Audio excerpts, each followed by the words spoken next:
दीपावली का अभिष्ट पर्व हम मनाने जा रहे हैं साथियों, और इस पर्व की मैया पाठशाला की ओर से आप सभी साथियों को हार्दिक शुभकामनाएं। ये दीपावली आपके लिए शुभदायी हो, ठीक है। और उसके साथ साथ में आप जिस एग्जाम की तैयारी कर रहे हो उस एग्जाम में आपके लिए मैं यूं कह सकता हूं कि आप सफल हो उस एग्जाम में। आयोग के द्वारा अगले साल 2026 के अंदर यह प्रश्न पत्र आयोजित किया जाएगा, और हमारी हार्दिक शुभकामनाएं कि आप अगली दीपावली है वो एक सरकारी शिक्षक के रूप में मनाएं, ठीक है।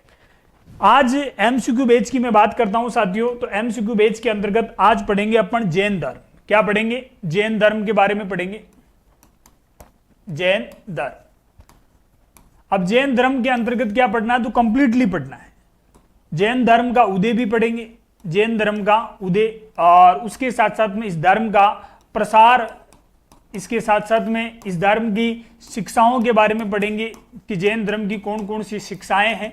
उसके साथ साथ में इसके जो दार्शनिक सिद्धांत हैं, और प्रमुख तीर्थंकर, प्रमुख तीर्थंकर, प्रमुख तीर्थंकर पढ़ेंगे। और प्रमुख तीर्थंकरों के अंतर्गत महावीर स्वामी, उनको अपन मुख्यतः पढ़ेंगे। यहाँ पे महावीर स्वामी हैं, इनको मुख्यतः अपने को पढ़ना है, ठीक है। हालांकि इनसे टोटल 24 तीर्थंकर हुए, तो लगभग सभी के बारे में प्रश्न है वो यहाँ पे आएंगे, ठीक है। देखिएगा एमसीक्यू बैच के अंतर्गत आज पढ़ेंगे जैन धर्म। जैन धर्म के बारे में पढ़ना है तो ध्यान दीजिएगा साथियों, दीपावली की आप सभी को मैया पाठशाला की ओर से हार्दिक शुभकामनाएं। ये दीपावली अभिष्ट शादिका है, 25% की भारी छूट आपको मिल रही है मैया पाठशाला एप्लीकेशन पर उपलब्ध किसी भी कोर्स, किसी भी टेस्ट सीरीज के साथ अगर आप जुड़ते हो तो 15 से 24 अक्टूबर के मध्य आप कूपन कोड 25 दिवाली, ध्यान रखिएगा, जिस कोर्स के साथ आपको जुड़ना है उस कोर्स के लिए आपको 25 दिवाली कूपन कोड यूज करना है और आपको 25% डिस्काउंट मिलेगा। इससे ये मैया पाठशाला का साल का सबसे बड़ा ऑफर है साथियों, ठीक है। और बहुत कम शुल्क के अंदर कोर्सेज अवेलेबल होते हैं और उस पे भी आपको 25% ऑफ मिल रहा है, ठीक है। जिस कोर्स की मैं बात करता हूं ये रीट का एमसीक्यू बैच है। एसएसटी से जो साथी तैयारी कर रहे हैं उन सब के लिए कंप्लीट 300 अंक का, कंप्लीट 300 अंक का आपके जो पाठ्यक्रम है उस पाठ्यक्रम पर आधारित ये संपूर्ण कोर्स डिजाइन किया गया है, जिसमें लाइव क्लासेज है वो आपको मिल रही है। और ये 499 रुपए इसका शुल्क बताया गया है। इसके ऊपर भी अगर आप 24 अक्टूबर तक जुड़ते हो तो 25% क्या मिल जाएगा आपको? ऑफ मिल जाएगा साथियों, ठीक है। कंप्लीट एमसीक्यू बैच है और उसी के अंतर्गत ये क्लास आपके रहेगी। देखिएगा महावीर स्वामी का जन्म है वो कब हुआ था? पहला प्रश्न है आपके लिए कि महावीर स्वामी का जन्म कब हुआ था। तो ध्यान दीजिएगा साथियों, महावीर स्वामी के जन्म से संबंधित प्रश्न पूछा गया है। और जन्म कब हुआ था? तो 599 ईसा पूर्व में महावीर स्वामी का जन्म हुआ था। कब हुआ था? तो 599 ईसा पूर्व में महावीर स्वामी का जन्म हुआ था। ये चीज अपने क्लियर हो जानी चाहिए। और यहां इसके साथ साथ में एक चीज और आपको क्लियर करनी है कि अगर आपसे पूछ ले कि महावीर स्वामी की मृत्यु कब हुई थी, ध्यान रखिएगा 599 के अंदर तो हुआ था इनका जन्म हुआ था, ठीक है। और 527 में क्या हुई थी? 527 में महावीर की मृत्यु हुई थी, महावीर स्वामी की मृत्यु हुई थी। महावीर स्वामी की मृत्यु कब हुई थी? तो ये अपने को ध्यान रखना है कि साहब 527 ईसा पूर्व में हुई थी। कहां पे हुई थी? तो पावापुरी में महावीर स्वामी की मृत्यु हुई थी। जन्म कहां हुआ था? तो ये भी आपको ध्यान रखना है कि कुंड ग्राम में इनका जन्म हुआ था, वैशाली के निकट,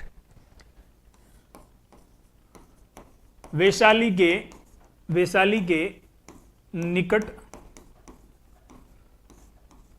कुंड ग्राम में इनका जन्म हुआ था। और मृत्यु कहां पे हुई थी? तो ये अपने को ध्यान रखना है कि पावा में महावीर स्वामी की मृत्यु हुई थी। और पावा में इन्होंने जैन संघ की स्थापना की थी। ये भी आपको ध्यान रखना है कि महावीर स्वामी ने जैन संघ की स्थापना कहां पर की थी, जिसे आप चतुर्विद संघ के नाम से भी जानते हो। इन्होंने चतुर्विद संघ की स्थापना है वो कहां पर की थी? तो ध्यान रखिएगा पावा में की थी। और पावा में 527 ईसा पूर्व में महावीर स्वामी की मृत्यु हुई थी, जबकि जन्म हुआ था 599 ईसा पूर्व में। 599 में इनका जन्म हुआ था, वैशाली के निकट कुंड ग्राम में इनका जन्म हुआ था। यह भी आपको ध्यान रखना है। और उसके साथ साथ में ध्यान रखिएगा महावीर स्वामी है, इनके प्रतीक से संबंधित प्रश्न भी अपन से पूछे जाते हैं। तो महावीर स्वामी है, इनका प्रतीक क्या है?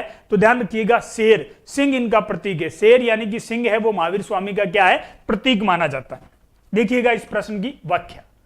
जन्म वैशाली के समीप कुंड ग्राम में क्षत्रिय ज्ञात्रक कुल में 599 ईसा पूर्व में इनका जन्म हुआ था। यह क्लियर हो जाता है अपने कि जन्म कब हुआ था। तो साहब जन्म हो गया था इनका 599 ईसा पूर्व में इनका जन्म हुआ था। और कहां हुआ था? तो कुंड ग्राम में, वैशाली के निकट ये ग्राम पड़ता है। उसके बाद सवाल पूछा जाता है कि इनके बचपन का नाम क्या था। महावीर स्वामी के बचपन का नाम क्या था? तो अपने को ध्यान रखना कि इनके बचपन का नाम था वर्धमान। बचपन का नाम क्या था? वर्धमान था। उसके बाद कैवल्य, यानी कि पूर्ण ज्ञान इनको प्राप्त हो जाता है। जैन धर्म में पूर्ण ज्ञान को क्या कहा जाता है? तो पूर्ण ज्ञान को कैवल्य कहा जाता है। और इस ज्ञान की प्राप्ति के बाद वर्धमान को क्या कहा गया? वर्धमान को कहा गया जिन। क्या कहा गया? जिन कहा गया। जिन का अर्थ होता है जीतने वाला। इनको निग्रंथ भी कहा गया। निग्रंथ का अर्थ होता है सांसारिक बंधनों से मुक्त। सांसारिक बंधनों से जो व्यक्ति मुक्त हो जाता है उसे निग्रंथ कहते हैं। क्या कहते हैं? निग्रंथ कहते हैं। महावीर आदि नामों से इनको पुकारा गया। महावीर स्वामी का निर्वाण यानी कि इनकी मृत्यु कब हुई थी? तो इनकी मृत्यु हुई थी 527 ईसा पूर्व में। 72 वर्ष की आयु में इनकी मृत्यु हुई थी। और कहां हुई थी? पावापुरी में। और पावापुरी वर्तमान में कहां पड़ता है? बिहार में पड़ता है। तो एक प्रश्न और उस प्रश्न की इतनी बेहतरीन व्याख्या साथियों इस एमसीक्यू बेच में आपको मिल रही है ना। एमसीक्यू बेच इस प्रकार से डिजाइन किया गया कि ये आपके कॉम्बो है। थ्योरी भी पढ़ रहे हो आप और एमसीक्यूज भी पढ़ रहे हो, ठीक है। तो एमसीक्यूज के माध्यम से उस प्रश्न के आसपास में बढ़ने वाले संभावित प्रश्न है वो भी अपन क्लियर कर रहे हैं उसकी व्याख्या में, ठीक है। आगे बढ़िए। एनसीईआरटी के अनुसार महावीर है वो वजी संघ के लिच्छवी कुल के क्षत्रिय राजकुमार थे, ऐसा एनसीईआरटी की किताबें अपने को कहती है। ध्यान रखिएगा वजी संघ कौन सा संघ है? वजी ये संघ है। और ये ध्यान रखिएगा गणतंत्र था। क्या था ये? गणतंत्र था। इस वजी संघ की राजधानी की मैं बात करता हूं तो वजी संघ की 2 राजधानियां थी साथियों। कहां कहां थी? तो ये भी आपको ध्यान रखना है। एक तो थी पावा और एक कहां थी? कुशीनारा। एक कहां थी? कुशीनारा। सॉरी, ये वजी संघ है। वजी संघ की राजधानी है वो वजी की वैशाली बताते हैं। वजी की राजधानी किसको बताते हैं? वजी की राजधानी है वो वैशाली बताते हैं। वजी की राजधानी कहां थी? तो वजी की राजधानी थी वैशाली, ठीक है। ये मल्ल महाजनपद आता है आपके, मल्ल महाजनपद था। ये भी गणतंत्र था और उसकी 2 राजधानियां थी, एक थी पावा और दूसरी कहां थी? कुशीनारा। कुशीनारा, ये जो कुशीनारा है इसको आप क्या कहते हो? इसको आप कुशीनगर के नाम से भी जानते हो। देवरिया जिला उत्तर प्रदेश में आता है। ये क्यों इंपॉर्टेंट है? तो यहां आपको ध्यान रखना है कि महात्मा बुद्ध की मृत्यु हुई थी। यहां पर महात्मा बुद्ध की मृत्यु हुई थी। बुद्ध की मृत्यु हुई थी यहां पे। और महात्मा बुद्ध की मृत्यु कब हुई थी? तो ये भी आपको ध्यान रखना है कि 483 ईसा पूर्व में हुई थी। और पावा क्यों इंपॉर्टेंट है? कि पावा इसलिए इंपॉर्टेंट है कि महावीर स्वामी की यहां पे मृत्यु हुई थी। महावीर स्वामी की यहां पे मृत्यु हुई थी साथियों। और कब हुई थी? तो ये भी अपने को ध्यान रखना है कि 527 ईसा पूर्व में, ठीक है। तो इसलिए ये तीनों चीजें अपने इंपॉर्टेंट हैं। महावीर स्वामी के जीवन परिचय से संबंधित निम्न कथनों पर विचार कीजिएगा। महावीर स्वामी के जीवन परिचय से संबंधित कुछ कथन दे रखे हैं और अपने को उन कथनों पर विचार करना है कि महावीर स्वामी के पिता का नाम सिद्धार्थ था और माता का नाम त्रिशला था। महावीर के बचपन का नाम वर्धमान था। अब पूछा यह गया कि कौन से कूट सत्य है? ध्यान रखिएगा साथियों, यहां दोनों कूट सत्य। दोनों कूट क्या है? यहां पे सत्य। महावीर स्वामी के पिता का नाम सिद्धार्थ था और माता का नाम क्या था? त्रिशला था। एक सही है। महावीर के बचपन का नाम क्या था? वर्धमान था। यानी कि दोनों कथन क्या हो जाते हैं? यहां पे 1 और 2 दोनों सही है। 1 और 2 दोनों क्या है? सही है। क्लियर? चलिएगा आगे बढ़ते हैं अगले प्रश्न की ओर। महावीर स्वामी की माता त्रिशला किस गणराज्य से संबंधित है? ध्यान रखिएगा, लिच्छवी गणराज्य के शासक चेटक की बहन थी। अच्छी तरीके से आपको ध्यान रखना है। लिच्छवी गणराज्य के शासक चेटक की बहन थी। कौन थी? महावीर स्वामी की माता। और उनका नाम बताया जाता है त्रिशला। 30 वर्ष की आयु में सत्य के ज्ञान की खोज के लिए बड़े भाई नंदीवर्धन से आज्ञा लेकर के महावीर स्वामी ने घर छोड़ दिया था। और 12 वर्ष की कठोर तपस्या के बाद में उनको पूर्ण ज्ञान की प्राप्ति हुई। और पूर्ण ज्ञान को जैन धर्म में क्या कहते हैं? कैवल्य के नाम से जानते हैं। ध्यान रखिएगा, पूर्ण ज्ञान प्राप्ति के बाद ही महावीर है वो केवलिन कहलाए थे। क्या कहलाए थे? केवलिन कहलाए थे। जिन कहलाए थे, महावीर कहलाए थे, अहर्त कहलाए थे जब इनको पूर्ण ज्ञान की प्राप्ति हो जाती है। तो यहां 2 चीजें क्लियर कर लो। पहली चीज तो याद रखो कि महावीर स्वामी की माता का नाम है वो त्रिशला था। ये लिच्छवी गणराज्य के शासक चेटक की बहन थे। 30 वर्ष की आयु में महावीर स्वामी ने ग्रस्त जीवन का त्याग कर दिया। अपने भाई नंदीवर्धन से आज्ञा प्राप्त करके ये ग्रस्त जीवन है उसको छोड़ देते हैं। 12 वर्ष तक कठोर तपस्या करते हैं और कठोर तपस्या के बाद में उनको केवल्य ज्ञान की प्राप्ति होती है जिसे पूर्ण ज्ञान के नाम से जानते हैं। और इस ज्ञान की प्राप्ति के बाद ही ये क्या कहलाए थे? ये केवलिन कहलाए थे। क्या कहलाए थे? केवलिन। जैन धर्म के प्रथम तीर्थंकर कौन थे? टोटल कितने तीर्थंकर हुए? 24। पहली चीज तो याद रखो कि तीर्थंकर किसको कहते हैं। जैन धर्म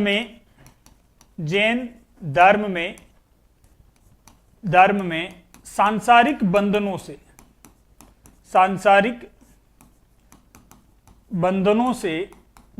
से मुक्ति का मार्ग बताने वाले क्या कहलाए? तीर्थंकर कहलाए। क्या कहलाए? तीर्थंकर कहलाए।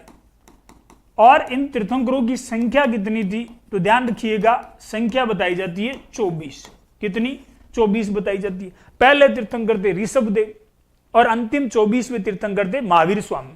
पूछा क्या गया? प्रथम तीर्थंकर कौन थे? तो ध्यान रखिएगा, सिद्धार्थ नाम से कोई तीर्थंकर हुए नहीं थे। सिद्धार्थ नाम से कोई तीर्थंकर नहीं थे। पार्श्वनाथ की बात करता हूं तो ये 23वें तीर्थंकर थे। ये 23वें थे। ऋषभदेव है वो प्रथम तीर्थंकर थे, ये प्रथम तीर्थंकर थे। और महावीर स्वामी है वो कौन से तीर्थंकर थे? 24वें तीर्थंकर थे। जैन धर्म में प्रथम तीर्थंकर किसको मानते हैं? ऋषभदेव को मानते हैं। ध्यान रखिएगा, ऋषभदेव को आदिनाथ के नाम से भी जाना जाता है। किस नाम से? आदिनाथ के नाम से भी जानते हैं। और इन्हीं को केसरिया नाथ के नाम से भी जाना जाता है। केसरिया नाथ के नाम से भी इनको जानते हैं। ठीक है, फिर आगे बढ़िए। दीपावली की आप सभी को हार्दिक शुभकामनाएं। दीपावली के इस अभिष्ट पर्व पर महिया पाठशाला एप्लीकेशन पर उपलब्ध जितने भी कोर्सेज, टेस्ट सीरीज है, उन सब पर आपको 25% ऑफ मिल रहा है। साथियों, कूपन कोड आपको यूज लेना है 25 दिवाली 25 कूपन कोड आपको यूज लेना है। और इसका आप प्रयोग करते हो तो 25% आपको डिस्काउंट मिल जाएगा। और ये कब तक है? तो 24 अक्टूबर इसकी लास्ट डेट है। 24 अक्टूबर से पहले आप इस ऑफर का फायदा ले सकते हो। ये जो अपने एमसीक्यू बैच चल रहा है, अब ये तो बहुत सस्ता हो गया साथियों। 499 तो शायद इसकी एमआरपी है। इस पे भी कितने % ऑफ मिल रहा है? 25% आपको ऑफ मिल रहा है।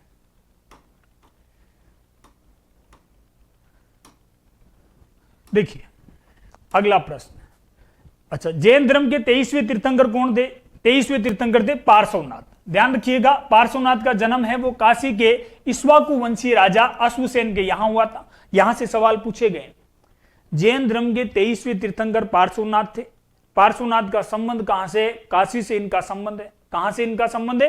काशी से इनका संबंध है। और किस वंश से? तो इक्ष्वाकु वंश से। ध्यान रखिएगा, भगवान राम का जन्म है वो भी इसी कुल में हुआ था।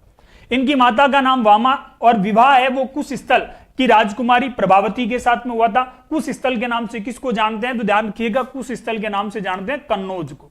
किसको जानते हैं? कन्नौज को कुश स्थल के नाम से जाना जाता है। इसको महोदय नगर भी कहते हैं। इसको और क्या कहते हैं अपन? महोदय नगर भी कहते हैं। और इसी को कान्य कुब्ज भी कहते हैं। इसी को कान्य कुब्ज के नाम से भी जाना जाता है। 30 वर्ष की आयु में इन्होंने भी गृहस्थ जीवन का त्याग किया। 83 दिन तक पार्श्वनाथ ने तपस्या की थी और उसके बाद में सम्मेद पर्वत पर इन्हें केवल्य ज्ञान की प्राप्ति हुई। 100 वर्ष की आयु में सम्मेद शिखर पर इन्होंने निर्वाण यानी कि मृत्यु को प्राप्त किया था। किन्होंने? पार्श्वनाथ ने। ये जैन धर्म के कौन से तीर्थंकर थे? 23वें तीर्थंकर थे। यहां जैन धर्म के प्रथम तीर्थंकर पूछा गया है। प्रथम तीर्थंकर कौन थे? ऋषभदेव। पार्श्वनाथ के द्वारा प्रतिपादित मार्ग पर चलने वालों को क्या कहा गया? बहुत अच्छा प्रश्न। पार्श्वनाथ के जो अनुयायी थे, कहा जाता है कि इनकी भी पहली अनुयायी इनकी माता और इनकी पत्नी बनी थी। सवाल यह भी पूछा गया था कि सम्मेद शिखर पहाड़ी पर जैन धर्म के कौन से तीर्थंकर ने निर्वाण प्राप्त किया था? तो वो पार्श्वनाथ थे। अगर आपसे पूछ लिया जाए कि ये जो पार्श्वनाथ जी है, इनका प्रतीक क्या है? इनका अगर आपसे पूछ लिया जाए प्रतीक क्या है, तो ध्यान रखिएगा, सर्प फण। सर्प फण है वो इनका प्रतीक है। सर्प फण कह दीजिए या केवल आप सर्प भी कह सकते हो। सांप इनका प्रतीक है। इनके जो अनुयायी हैं उनको क्या कहा जाता है? निग्रंथ कहा जाता है। निग्रंथ का अर्थ होता है सांसारिक बंधनों से मुक्त। सांसारिक बंधनों से मुक्त। ध्यान रखिएगा, निग्रंथ का अर्थ क्या बताया गया है? सांसारिक बंधनों से मुक्त। सांसारिक बंधनों से मुक्त होता है, उसको कहा गया निग्रंथ। उससे भी इंपॉर्टेंट चीज जो आपको ध्यान रखनी है, पार्श्वनाथ ने जैन धर्म में 5 महाव्रत है और उन 5 महाव्रतों में सत्य, अहिंसा, अस्थेय, उपरिग्रह, ब्रह्मचर्य का नाम आता है। ब्रह्मचर्य को छोड़कर के शेष 4 जो महाव्रत है जिनको चातुर्याम के नाम से जाना जाता है, इन चातुर्याम का प्रतिपादन है वो पार्श्वनाथ ने किया था। पार्श्वनाथ ने जैन धर्म, किसमें? जैन धर्म में चातुर्याम का प्रतिपादन किया था। कि सर ये चातुर्याम में क्या आता है, तो यहां ध्यान रखिएगा, ये जो चातुर्याम है इसमें क्या क्या आता है कि सत्य आता है, उसके बाद में सत्य, अहिंसा, उसके बाद में अहस्तेय, और चौथा आता है आपके आवश्यकता से अधिक आपको संग्रह नहीं करना है, जिसे अपन अपरिग्रह के नाम से जानते हैं। ये चातुर्याम है, ठीक है। और 5वां इसमें ब्रह्मचर्य जोड़ दिया था, और ब्रह्मचर्य जोड़ने के बाद ये क्या कहलाए थे? पंच महाव्रत कहलाए थे। ये ब्रह्मचर्य किसने जोड़ा था? तो ये ब्रह्मचर्य जोड़ा था महावीर स्वामी ने। किसने जोड़ा था? महावीर स्वामी ने, ठीक है।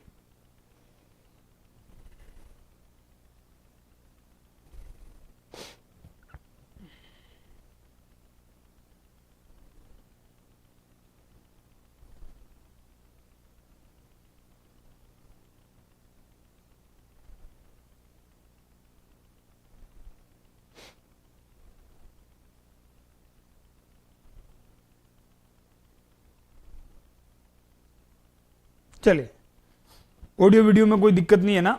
प्रॉपर आ रहा है?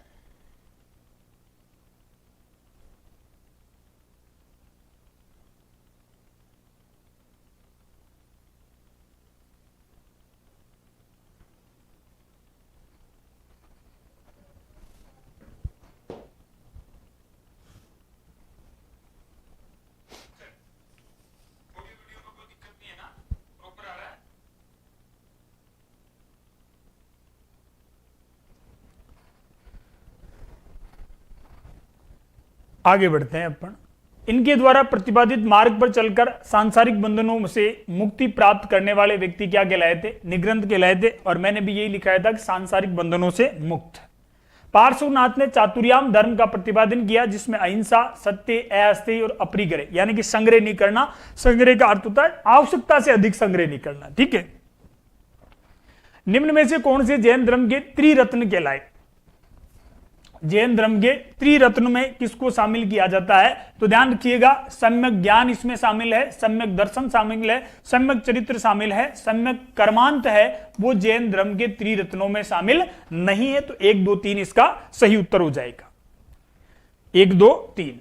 महावीर स्वामी ने केवल यानी कि मोक्ष प्राप्त करने के लिए 3 उपाय बताए, जो आगे चल करके क्या कहलाए? आगे चल करके त्रिरत्न कहलाए। सम्यक ज्ञान, इसका अर्थ है कि पूर्ण और सच्चा ज्ञान, पूर्ण और सच्चा ज्ञान। इसके लिए तीर्थंकरों के उपदेशों का अध्ययन और उनका अनुसरण करना होगा, तभी आपको क्या होगा? सम्यक ज्ञान प्राप्त होगा। उसके बाद में सम्यक दर्शन का अर्थ क्या होता है? कि सम्यक दर्शन का अर्थ है कि तीर्थंकरों में आपको पूर्णतः आस्था रखनी होगी, तीर्थंकरों में आपको पूर्णतः आस्था रखनी होगी। उसके बाद में सम्यक चरित्र का अर्थ क्या है? कि मनुष्य को अपनी इंद्रियों को वश में रख करके सत्य का ज्ञान है वो उसको प्राप्त हो सकता है। अगर वो अपनी इंद्रियों पर नियंत्रण कर सकता है, नियंत्रण रख सकता है, तो वो सत्य का ज्ञान है वो प्राप्त कर सकता है। ये जैन धर्म के 3 रत्न है साथियों, सम्यक दर्शन, सम्यक चरित्र और उसके साथ साथ में सम्यक ज्ञान। जैन धर्म में कितने महाव्रत है? तो जैन धर्म में कितने महाव्रत है? 5 महाव्रत है। कितने? 5 महाव्रत है। कौन कौन से महाव्रत है? तो साहब सत्य बोलना चाहिए हमेशा, अहिंसावादी होना चाहिए। क्या होना चाहिए? अहिंसावादी होना चाहिए। चोरी आपको नहीं करनी है, अस्थेय। इसके साथ साथ में अपरिग्रह का अर्थ होता है कि आवश्यकता से अधिक आपको संग्रह नहीं करना है। और उसके बाद में है आपके ब्रह्मचर्य। ब्रह्मचर्य, ये ब्रह्मचर्य किसने जोड़ा था? तो ये भी आपको ध्यान रखना है कि महावीर स्वामी ने जोड़ा था। महावीर स्वामी ने जोड़ा था। क्या जोड़ा था? ब्रह्मचर्य जोड़ा था। और ये 4 है जिनको चातुर्याम के नाम से जानते हैं, ये पार्श्वनाथ जी ने जोड़े थे।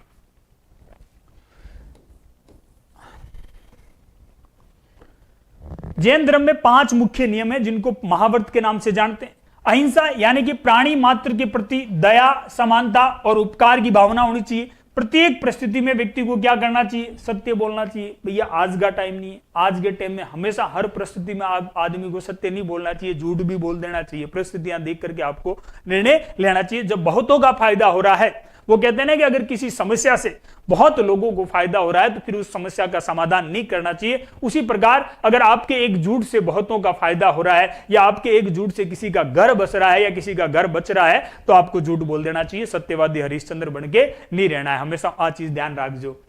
अस्तेय का अर्थ है कि चोरी नहीं करना, ठीक है ना। अपरिग्रह का अर्थ है कि संग्रह नहीं करना। संग्रह का अर्थ होता है आवश्यकता से अधिक, आवश्यकता से अधिक, आवश्यकता से अधिक आपको अधिक संग्रह नहीं करना है, संग्रह नहीं करना है, ठीक है। जितनी जरूरत है उतना आप रखिए। और ब्रह्मचर्य की विषय वासनाओं से आपको दूर रहना चाहिए। ये 5 महाव्रत के नाम से जाने जाते हैं जैन धर्म के।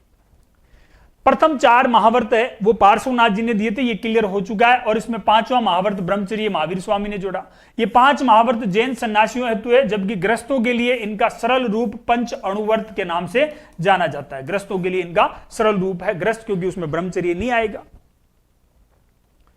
निम्नलिखित में से कौन सा सिद्धांत है जो जैन धर्म से संबंधित नहीं है? जैन धर्म से संबंधित कौन सा सिद्धांत नहीं है उसका अपने को चुनाव करना है। जो जैन धर्म से संबंधित नहीं है, स्यादवाद, क्षणिकवाद, अनेकांतवाद और आत्मा की अमरता। अपने को चुनाव उसका करना है जो जैन धर्म से संबंधित नहीं है। ध्यान रखिएगा, एक सिद्धांत है जो बौद्ध धर्म से संबंधित है, और वो कौन सा सिद्धांत है? क्षणिकवाद का सिद्धांत। कौन सा? क्षणिकवाद का जो सिद्धांत है ये किससे संबंधित है? तो अपने को ध्यान रखना है कि सर ये बौद्ध धर्म से संबंधित है। किससे संबंधित है? बौद्ध धर्म से संबंधित है। इसका मतलब बी ऑप्शन क्या हो जाएगा? यहाँ पे गलत हो जाएगा। बाकी स्यादवाद, अनेकांतवाद और आत्मा की अमरता है वो जैन धर्म से संबंधित है। क्षणिकवाद का संबंध किससे है? तो अच्छी तरीके से याद रखिएगा, वरिष्ठ अध्यापक एसएसटी में भी कई बार यह प्रश्न पूछा जा चुका है, बौद्ध धर्म या जैन धर्म से संबंधित है, ठीक है। स्यादवाद या सप्तभंगिनी के नाम से भी जानते हैं, यह जैन धर्म का प्रमुख सिद्धांत है। इसके अनुसार ज्ञान है वो क्या होता है? ज्ञान सापेक्षिक होता है।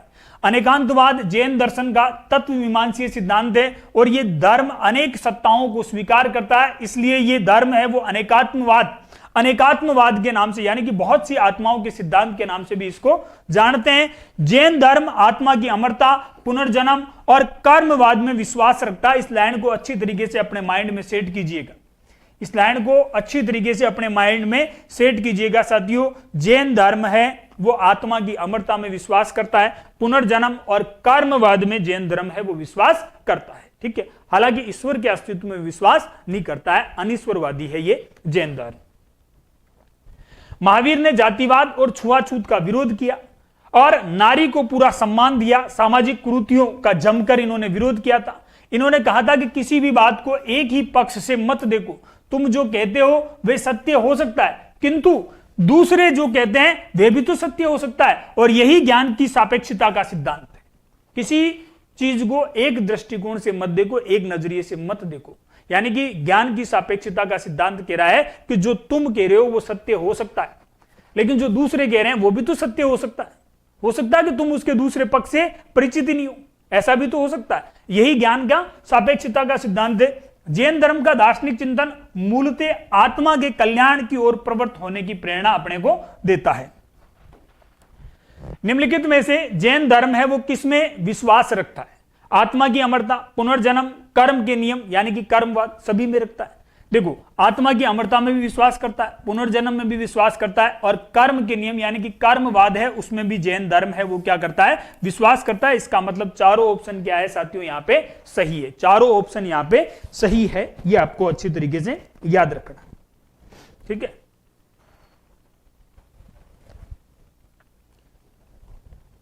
जैन धर्म के अनुसार पुनर्जन्म का प्रमुख कारण क्या है? भाई जब पुनर्जन्म में विश्वास कर रहे हैं तो इसके पीछे कोई ना कोई इन्होंने कारण बताया होगा कि पुनर्जन्म का प्रमुख कारण क्या है। तो कर्म है, आपके कर्म आपके पुनर्जन्म का निर्धारण करते हैं। किसके अनुसार?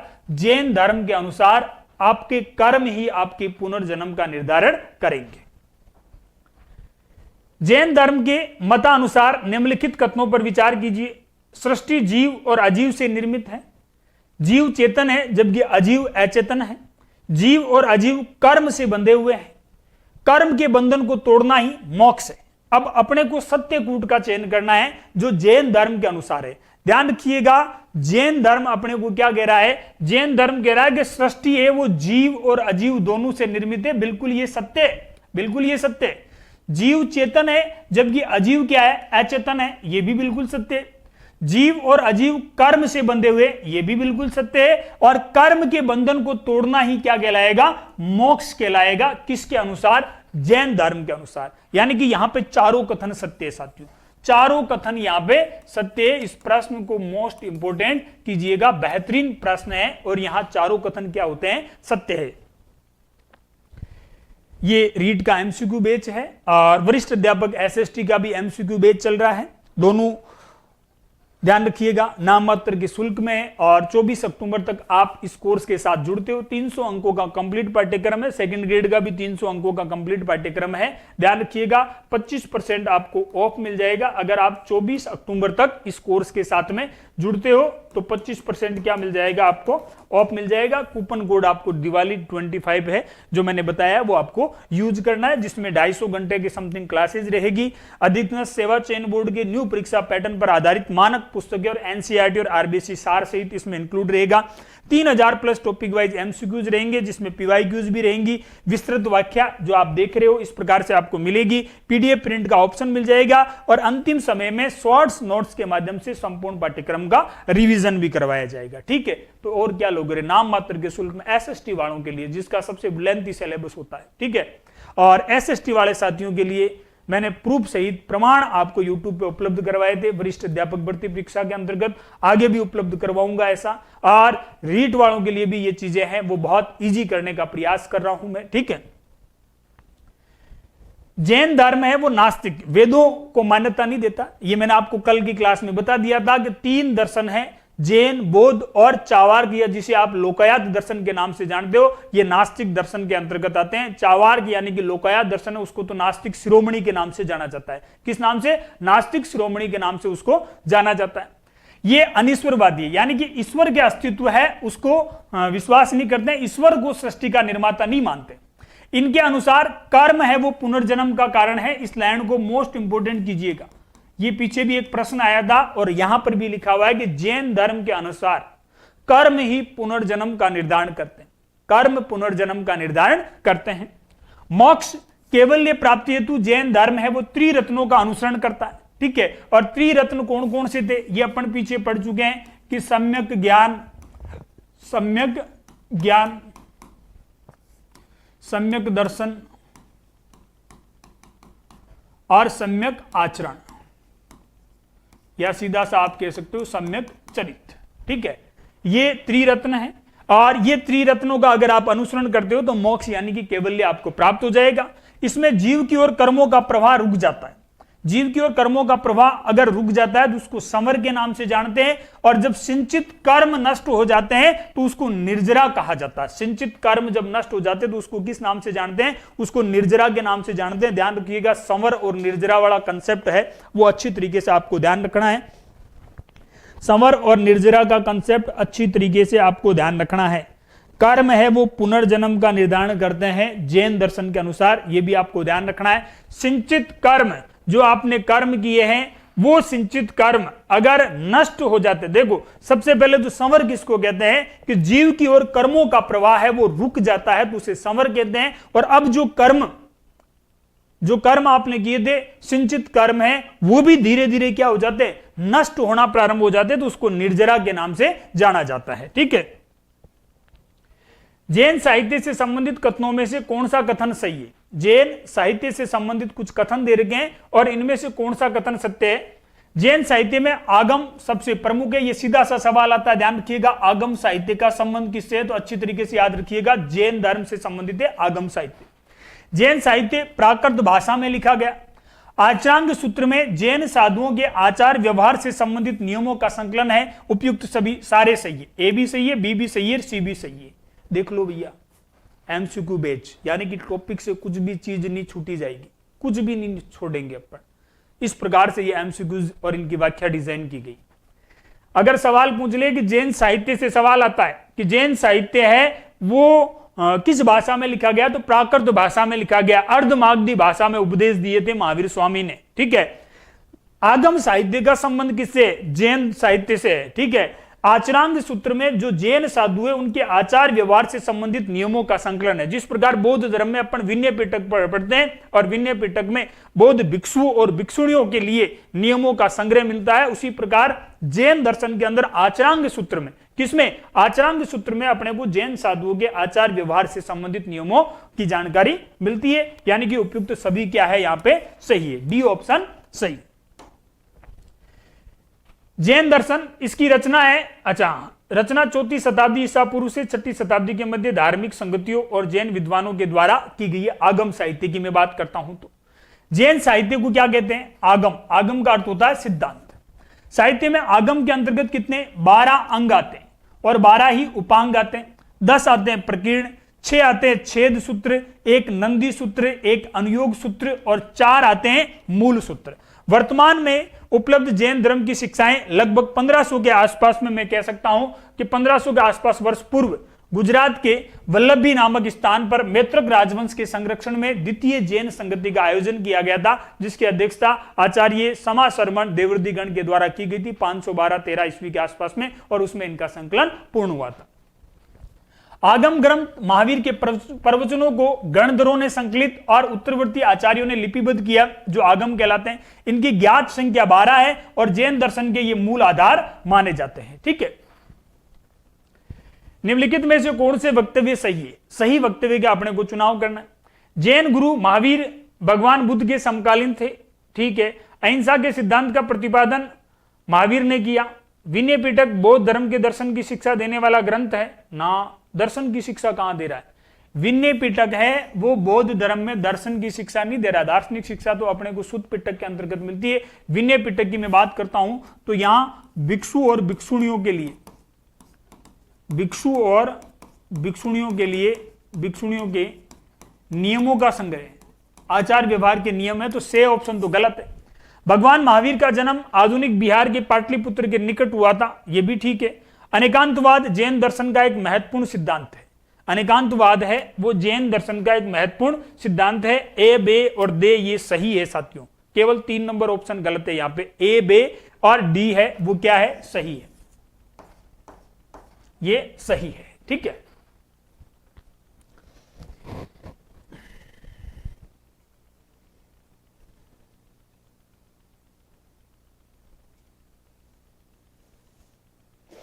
चलिए आगे बढ़ते हैं अगले प्रश्न की ओर। अगला प्रश्न देखिए, जैन दर्शन में सर्वश्रेष्ठ और पूर्ण ज्ञान है उसको क्या कहा जाता है? जैन दर्शन में सर्वश्रेष्ठ और पूर्ण ज्ञान को क्या कहा जाता है?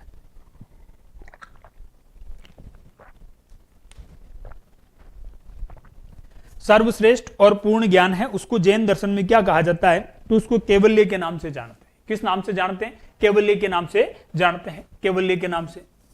ठीक है। उसके बाद में मति किसको कहते हैं? तो ध्यान रखिएगा, मति शब्द का प्रयोग है वो इंद्रिय जनित ज्ञान के लिए किया जाता है। किसके लिए? इंद्रियों से जो ज्ञान अपने को प्राप्त होता है उसके लिए मति शब्द का प्रयोग किया गया है। इंद्रिय जनित जो ज्ञान है उसके लिए मति शब्द का प्रयोग किया गया। श्रुति शब्द का प्रयोग किसके लिए किया गया है? तो ध्यान रखिएगा, सुनकर के जो ज्ञान आपको प्राप्त हो रहा है, सुनकर के जो ज्ञान आपको प्राप्त हो रहा है, श्रवण ज्ञान है उसको श्रुति ज्ञान के नाम से जानते हैं। अवधि ज्ञान के नाम से अपन किसको जानते हैं? तो ये एक दिव्य ज्ञान है। ये क्या है? दिव्य ज्ञान। अवधि है वो दिव्य ज्ञान है, दिव्य ज्ञान। और जो पूर्ण ज्ञान है, सर्वश्रेष्ठ ज्ञान है, उसको कैवल्य के नाम से जानते हैं। ये आपको अच्छी तरीके से ध्यान रखना है। एक मने प्राय ज्ञान भी होता है, दूसरों के मन का ज्ञान।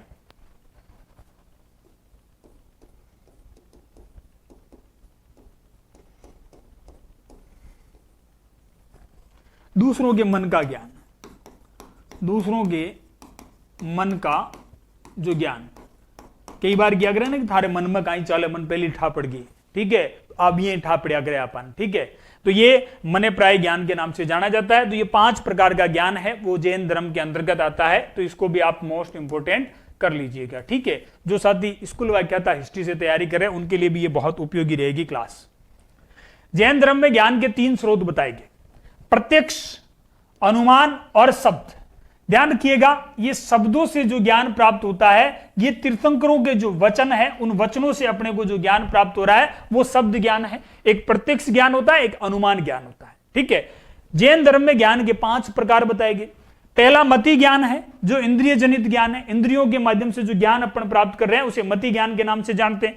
श्रुति ज्ञान सुनकर के प्राप्त करते हैं। दिव्य ज्ञान होता है जिसे अवधि ज्ञान कहते हैं। मने प्राय ज्ञान दूसरों के मन का ज्ञान होता है। और केवल्य ज्ञान यानी कि पूर्ण, सर्वश्रेष्ठ और सर्वोच्च जो ज्ञान है उसको केवल्य ज्ञान के नाम से जाना जाता है। किसके अंतर्गत? जैन धर्म के अंतर्गत। किसके अंतर्गत? जैन धर्म के अंतर्गत। इसको आप इंपोर्टेंट कीजिएगा। वैसे तो सारे इंपोर्टेंट है, लेकिन ये प्रश्न जो आया था अपने, उसका उत्तर ये रहेगा, पूर्ण या सर्वश्रेष्ठ या सर्वोच्च ज्ञान है जिसे केवल्य ज्ञान के नाम से जानते हैं। महावीर को ये 42 वर्ष की आयु में प्राप्त हुआ था और ये ज्ञान प्राप्ति के बाद महावीर क्या कहलाए थे? केवलीन कहलाए थे। क्या कहलाए थे? महावीर केवलीन।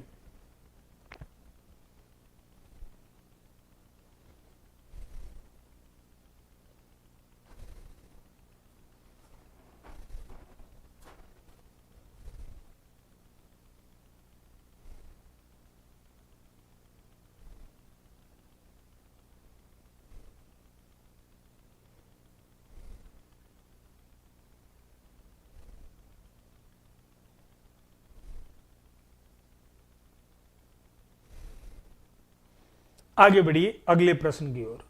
महावीर स्वामी ने चतुर्विध संघ की स्थापना कहां की थी? तो ये मैंने आपको बता दिया था कि महावीर स्वामी ने चतुर्विध संघ की स्थापना कहां की थी। कि साहब चतुर्विध संघ की स्थापना है वो पावापुरी के अंदर इनके द्वारा की गई थी। कब की गई थी? पावापुरी के अंदर इनके द्वारा चतुर्विध ज्ञान की, ये चतुर्विध संघ की स्थापना की गई थी। ठीक है, कहां की गई थी? पावापुरी में।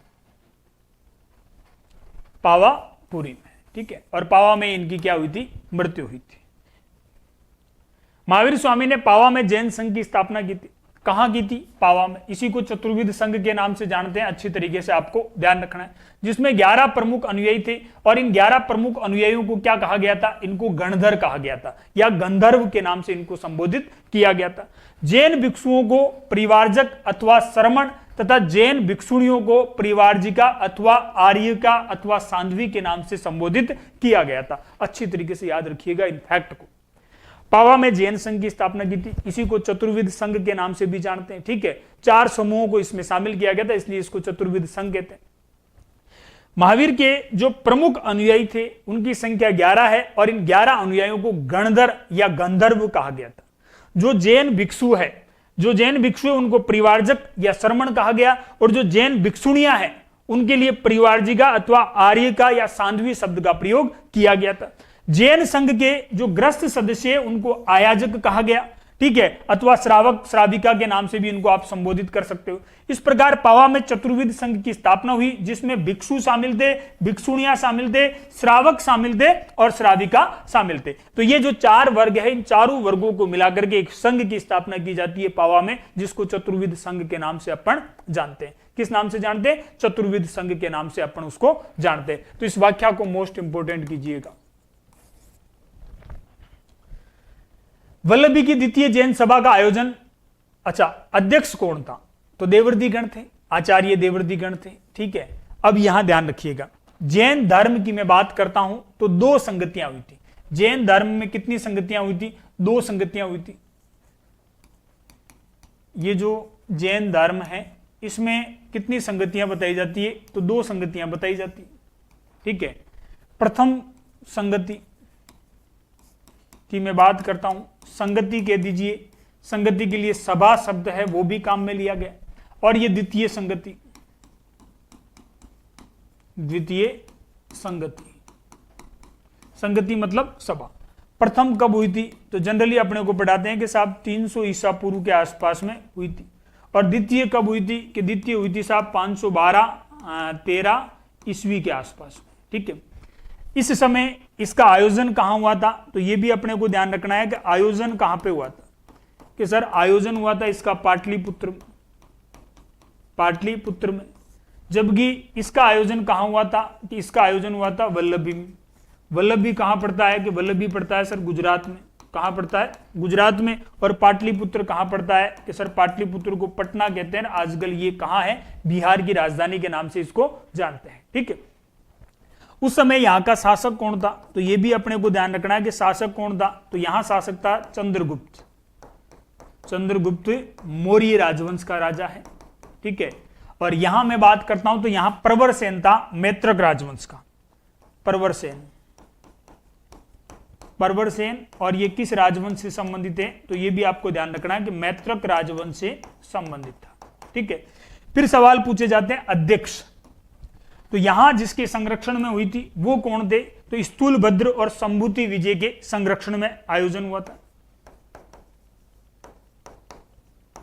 स्थूलभद्र और संभूति विजय के संरक्षण में आयोजन, के संरक्षण में आयोजन, ठीक है। और यहां आचार्य देवर्दिगण, आचार्य देवर्दिगण, क्लियर हो जाता है ये सारा का सारा कंसेप्ट। यहां जैन धर्म है वो दो भागों में विभाजित हुआ था। जो प्रथम जैन संगति है, इस प्रथम जैन संगति में जैन धर्म है वो दो भागों में विभाजित हो गया था। और ये दो भाग कौन कौन से थे, तो श्वेतांबर और दिगंबर। श्वेतांबर और दिगंबर दो भागों में विभाजित हो गया था।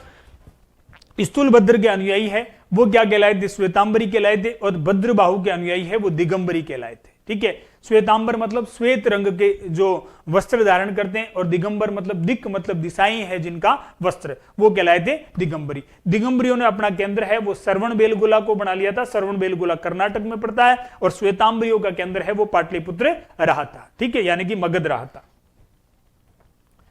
द्वितीय जैन संगति मैत्रक वंशीय शासक प्रवरसेन के नेतृत्व में के संरक्षण में हुई थी, ठीक है।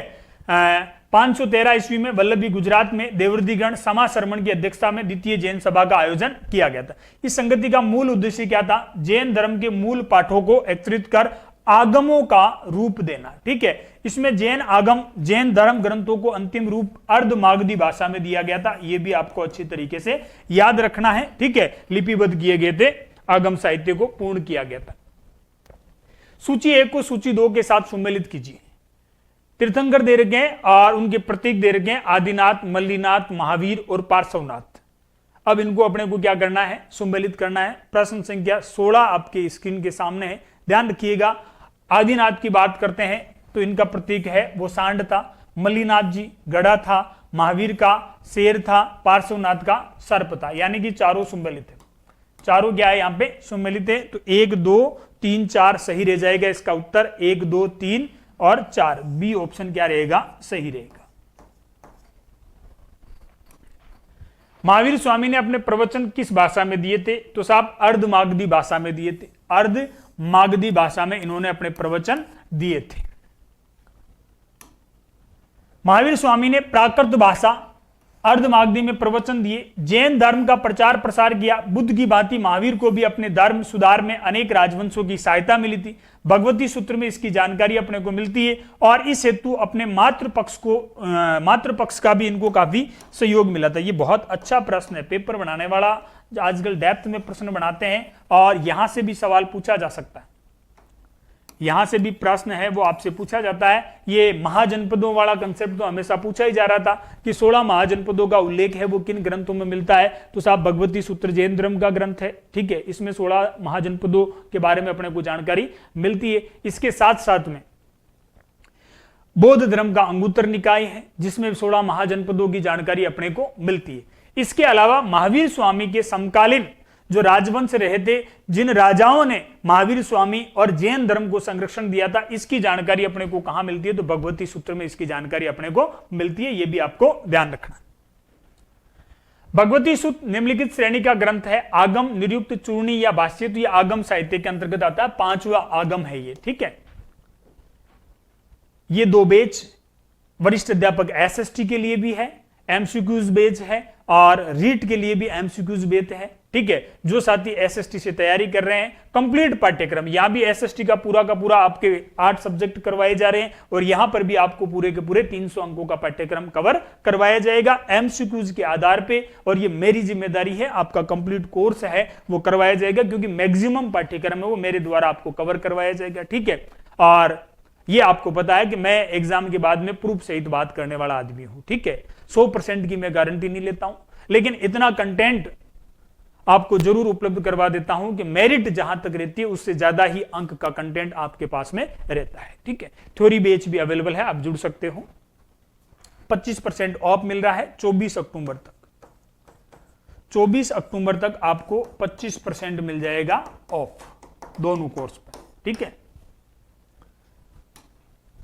जैन साहित्य को आगम सिद्धांत भी कहते हैं। आगम का अर्थ होता है सिद्धांत, जो अर्धमागधी भाषा में इसके अंतर्गत 12 अंग है, 12 ही उपांग है, 10 प्रकीर्ण है, 6 छेद सूत्र, 4 मूल सूत्र, अनुयोग द्वार और नंदी सूत्र की गणना भी इसमें की जाती है।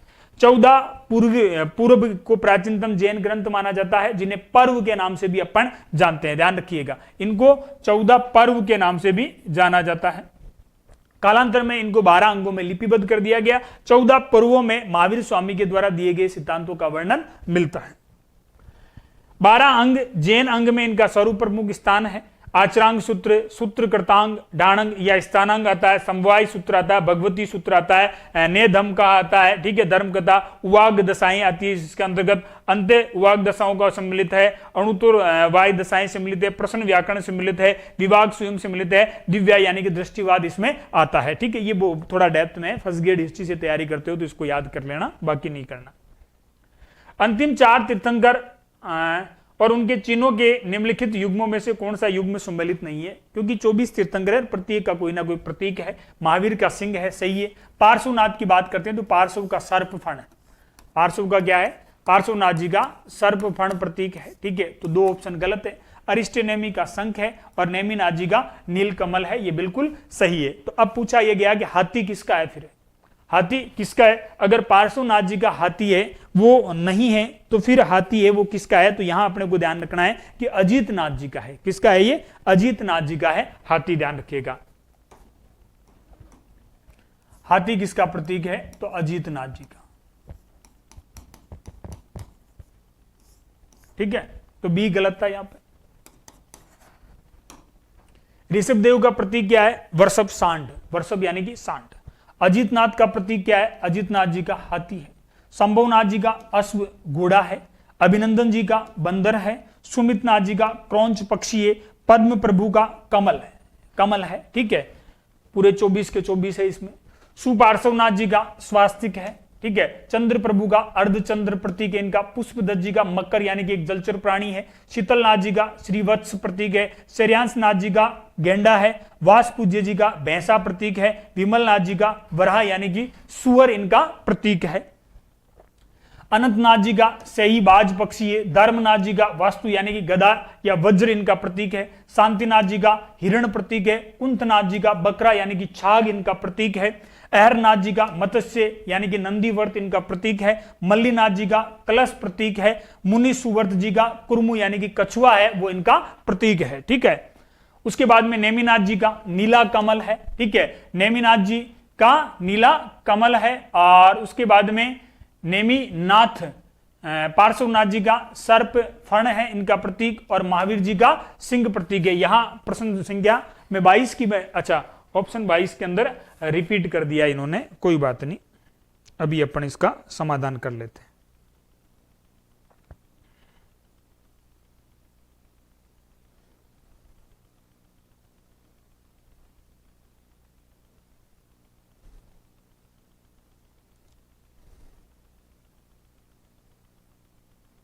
इनको अरिस्टेनेमी के नाम से जानते हैं, ठीक है। ये नेमिनाथ जी है ना, इनको अरिस्टेनेमी के नाम से जानते हैं, अरिस्टेनेमी,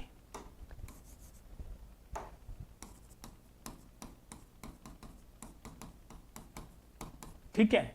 नेमिनाथ के नाम से जाना जाता है। तो ये सारे के सारे 24 तीर्थंकर है।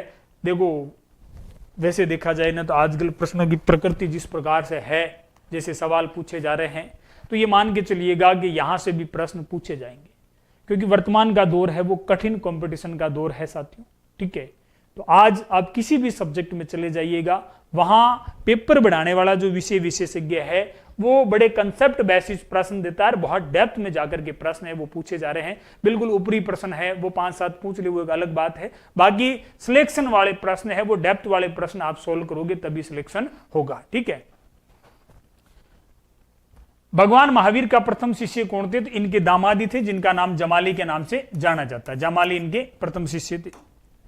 महावीर ने अपना प्रथम उपदेश कहां दिया था? राजगृह के निकट विपुलाचल पहाड़ी पर दिया था और इसे वीर शासन उदय के नाम से भी जानते हैं। और इसके प्रथम प्रधान श्रोता है वो बिंबिसार, चेलना तथा अजात शत्रु की माता थी। महावीर का प्रथम शिष्य वो इनके दामाद थे जिनका नाम बताया जाता है जमाली। ठीक है, विपुलाचल पहाड़ी पर इन्होंने प्रवचन दिया था जिसे वीर शासन उदय के नाम से जानते। निम्न कथनों पर विचार कीजिएगा। और वर्धमान महावीर की माता लिच्छवी के मुख्य चेटक की पुत्री थी। झूठी बात है भैया, चेटक की पुत्री नहीं थे, चेटक की बहन थे।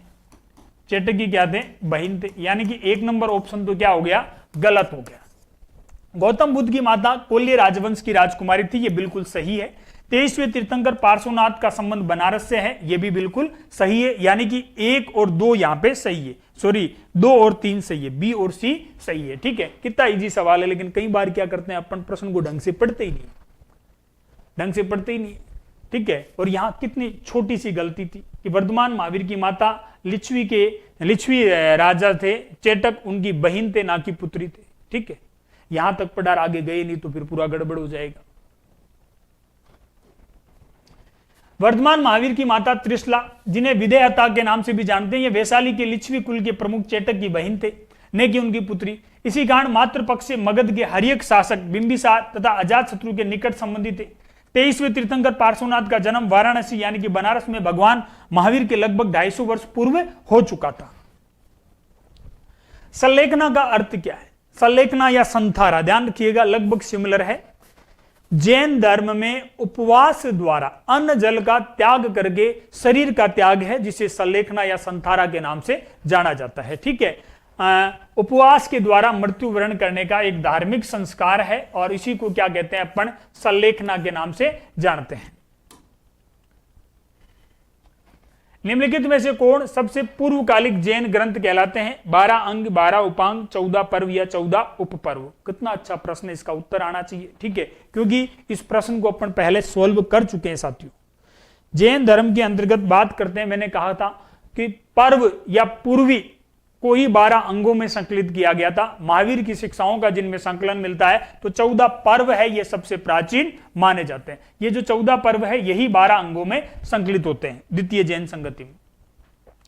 समाधि मरण है वो किस दर्शन से संबंधित है? समाधि मरण है वो जैन दर्शन से ही संबंधित है, जैन दर्शन से ही संबंधित है। लोकायत दर्शन की मैं बात करता हूं तो इसको नास्तिक शिरोमणि के नाम से जाना जाता है।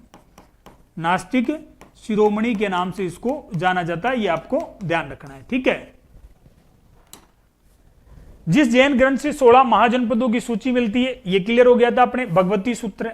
पूछा क्या गया था? जैन ग्रंथ पूछा गया था। हालांकि अंगुत्तर निकाय ये बौद्ध धर्म से संबंधित है, ये बौद्ध धर्म से संबंधित है और इसमें भी 16 महाजनपदों की जानकारी अपने को मिलती है। ठीक है, वल्लभी की द्वितीय जैन सभा का अध्यक्ष कौन था? तो ये क्लियर हो गया था, देवर्दिगण थे। ठीक है, ये मैं बात करता हूं प्रथम जैन संगति की। प्रथम जैन संगति की मैं बात करता हूं तो इस प्रथम जैन संगति में ही ये जो जैन धर्म है वो 2 भागों में डिवाइड हुआ था। जैन धर्म है वो 2 भागों में डिवाइड हुआ था। ठीक है, एक कहलाए थे श्वेतांबर और दूसरे थे दिगंबर। इनका नेतृत्व किया था भद्रबाहु और इन्होंने अपना केंद्र किसको बनाया था? श्रवण बेलगोला। श्रवण बेलगोला कहां पड़ता है? कर्नाटक में। और ये श्वेतांबरी है और इनका नेतृत्व किसने किया था? तो स्थूलभद्र ने किया था। और ये इन्होंने अपना केंद्र है वो किसको बनाया था? मगध को बनाया था। ये भी आपको ध्यान रखना। चंद्रगुप्त मौर्य इसके साथ में गया था, भद्रबाहु के साथ में दक्षिण भारत चला गया था, क्योंकि इसके चंद्रगुप्त मौर्य के काल में कहते हैं कि लगातार 12 वर्षों तक अकाल पड़ा था और इस वजह से कहते हैं कि उसने राज सिंहासन का त्याग अपने पुत्र बिंबिसार के पक्ष में कर देता है और भद्रबाहु के साथ दक्षिण भारत चला जाता है, जैन धर्म ग्रहण कर लेता है और वहीं पर सम्मेद पहाड़ी पर सलेखना विधि से शरीर का त्याग कर देता है। प्रथम जैन संगति 300 ईसा पूर्व में पाटलिपुत्र में हुई। इस समय जैन धर्म है वो श्वेतांबर और दिगंबर 2 में विभाजित हुआ। इस समय पाटलिपुत्र पर मौर्य राजवंश का शासक कौन था? चंद्रगुप्त था। ये सभा स्थूलभद्र और संबुद्धि विचय नामक स्थविरों के निरीक्षण में हुई थी। जैन धर्म श्वेतांबर, स्थूलभद्र के अनुयायी और दिगंबर भद्रबाहु के अनुयायियों में विभाजित हो गया था। कौन सी जैन संगति में? तो प्रथम जैन संगति में। ठीक है। जैन धर्म के प्रधान 14 पर्वों का स्थूलभद्र ने 12 अंगों में संपादन किया था। द्वितीय जैन सभा मैत्रक वंशी राजा प्रवरसेन है उनके संरक्षण में हुई थी। देवर्धिगण समाश्रमण ने इसकी अध्यक्षता की थी और जैन धर्म के जो ग्रंथ है उनका अंतिम रूप से संकलन है वो आगम साहित्य के रूप में द्वितीय जैन सभा में हुआ था। श्वेतांबरों के अनुसार महिला तीर्थंकर कौन थी? जो 24 तीर्थंकर हैं, इन 24 तीर्थंकरों में एक तीर्थंकर को महिला तीर्थंकर बताया गया। क्या बताया गया? महिला तीर्थंकर बताया गया। और वो कौन है? किनके अनुसार? श्वेतांबरों के अनुसार। किनके अनुसार? श्वेतांबरों के अनुसार महिला तीर्थंकर कौन है? अपने को उनका चुनाव करना। बताओ दोगे कौन है महिला तीर्थंकर? क्या आदिनाथ जी है या नेमिनाथ जी है या मल्लीनाथ जी है? कौन है महिला तीर्थंकर? किनके अनुसार? श्वेतांबरों के अनुसार। तो यहां आपको ध्यान रखना है, श्वेतांबरी है उनके अनुसार मल्लीनाथ जी है, वो महिला तीर्थंकर माने जाते हैं। ये जैन धर्म के 19वें तीर्थंकर थे। जैन धर्म के 19वें तीर्थंकर थे और उनको किस नाम से जाना जाता है? तो इनको जाना जाता है महिला तीर्थंकर के रूप में मान्यता है श्वेतांबरियों के अनुसार। जैन धर्म के संप्रदाय श्वेतांबर और दिगंबर। श्वेतांबर श्वेत वस्त्र धारण करते हैं, निर्वस्त्र नग्न कौन रहते हैं? तो नग्न रहते हैं दिगंबरी। दिगंबरी है वो क्या रहते हैं? नग्न रहते हैं। दिक मतलब दिशाई है जिनका वस्त्र। श्वेतांबरी है वो मूर्ति पूजा करते हैं, जबकि दिगंबरी है वो मूर्ति पूजा में विश्वास नहीं करते। स्त्री निर्वाण प्राप्त कर सकती है श्वेतांबरियों के अनुसार, जबकि दिगंबरी क्या कह रहे हैं? कि दिगंबरी कह रहे हैं कि महिलाओं को निर्वाण प्राप्ति का अधिकार नहीं है। श्वेतांबरी 19वें तीर्थंकर मल्लीनाथ जी है उनको महिला मानते हैं, जबकि दिगंबरी है वो मल्लीनाथ जी को क्या मानते? पुरुष मानते। वो मल्लीनाथ जी को क्या मानते? पुरुष मानते। कौन? दिगंबरी। महावीर स्वामी विवाहित थे ऐसा श्वेतांबरियों की मान्यता है, जबकि श्वेतांबरी कह रहे हैं कि उनकी शादी हुई थी और इनकी पुत्री का नाम प्रियदर्शना था और प्रियदर्शना की शादी है वो जमाली के साथ में हुई थी और जमाली है वो महावीर के प्रथम अनुयायी बने थे। जबकि दिगंबरी के अनुसार महावीर स्वामी क्या थे? अविवाहित थे। वो ब्रह्मचर्य जोड़ा था ना इन्होंने। ठीक है। तो दिगंबरियों की ऐसी मान्यता कि महावीर स्वामी ने शादी नहीं की थी। निम्नलिखित में से महावीर की पत्नी कौन थी? श्वेतांबरियों के अनुसार चल रहे और श्वेतांबरियों के अनुसार महावीर की पत्नी का नाम क्या था? तो महावीर की पत्नी का नाम क्या था? यशोदा था। क्या था भैया? महावीर की पत्नी का नाम यशोदा।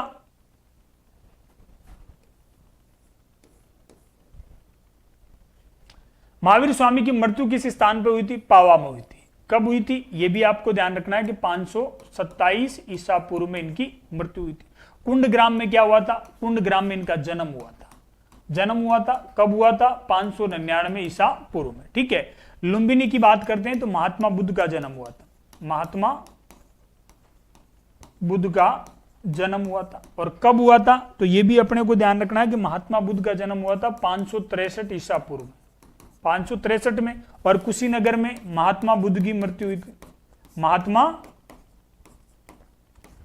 बुद्ध की मृत्यु हुई थी और कब हुई थी? तो साहब 483 ईसा पूर्व में। 483 ईसा पूर्व में किसकी मृत्यु हुई थी? तो महात्मा बुद्ध की मृत्यु हुई थी। क्लियर? ये सारी चीजें याद रखना भैया, इसको मन और मस्तिष्क में छाप लेना। पावा और कुशीनगर में सबसे ज्यादा कंफ्यूजन होता है। आरपीएससी और अधीनस्थ सेवा चयन बोर्ड के द्वारा यहां से सवाल पूछे जाते हैं। बहुत इजी प्रश्न है और ऐसे प्रश्न कभी भी गलत नहीं होने चाहिए, यह भी आपको ध्यान रखना है। ठीक है। इस प्रकार के प्रश्न है वो किसी भी स्थिति में गलत नहीं होने चाहिए।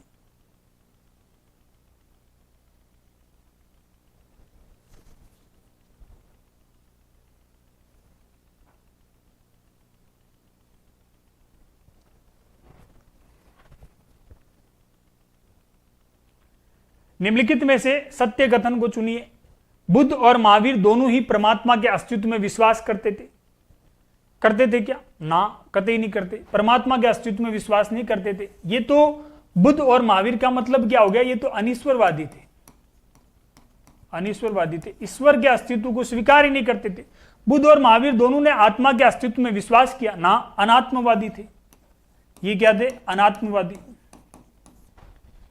बुद्ध और महावीर दोनों ने पूजा अर्चना के पक्षधर थे क्या? नहीं थे।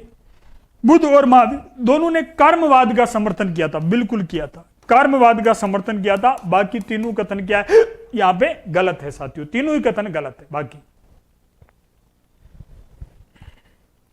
महावीर स्वामी को किस नदी के तट पर ज्ञान उदय हुआ था? ज्ञान की प्राप्ति कहां हुई थी? तो रिजुपालिका नदी के तट पे हुई थी। कौन सी नदी है?